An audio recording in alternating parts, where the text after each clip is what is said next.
गौरव हिमालय के पास के छोटे से गांव में रहता था। उसके गांव के आसपास घने जंगल थे और एक छोटी सी नदी भी पास थी। रात को जंगलों में घूमने वाली आत्माओं और भूतों की कहानियों को सुनते सुनते गौरव बड़ा हुआ था। एक दिन गौरव के दोस्तों ने उसे गांव की सीमा के बाहर एक पुराने सुनसान घर पर जाने के लिए उकसाया।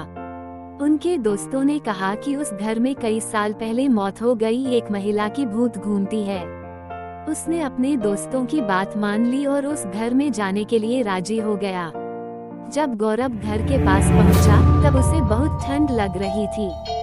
घर बिखरा हुआ था, जिसमें टूटे हुए खिड़कियां थीं और एक दरवाजा था जो खोलने पर जोर से आवाज करता था। गौरव सावधानी से दरवाजा खोला और घर में दाखिल हुआ। घर के अंदर का माहौल बाहर के जैसा भयानक था।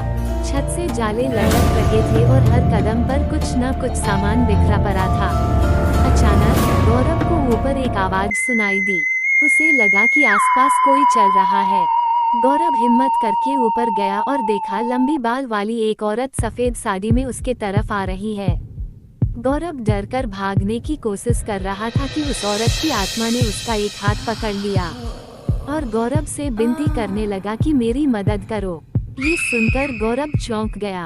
उस औरत ने कहा कि वो घरेलू हिंसा का शिकार हुई है और उसके पति ने उसकी हत्या करके इसी जंगल में दफना दिया है और तब से उसकी आत्मा इस घर में कैद हो गई है। ये सुनकर गौरव ने उस आत्मा की मदद करने का सोचा और उससे वादा किया कि वो उसे मुक्ति दिलाकर कर रहेगा। गौरव अपने दोस्तों की मदद से उस आत्मा की शरीर को ढूंढता है, जो कि उसे एक पेड़ के नीचे मिलता है।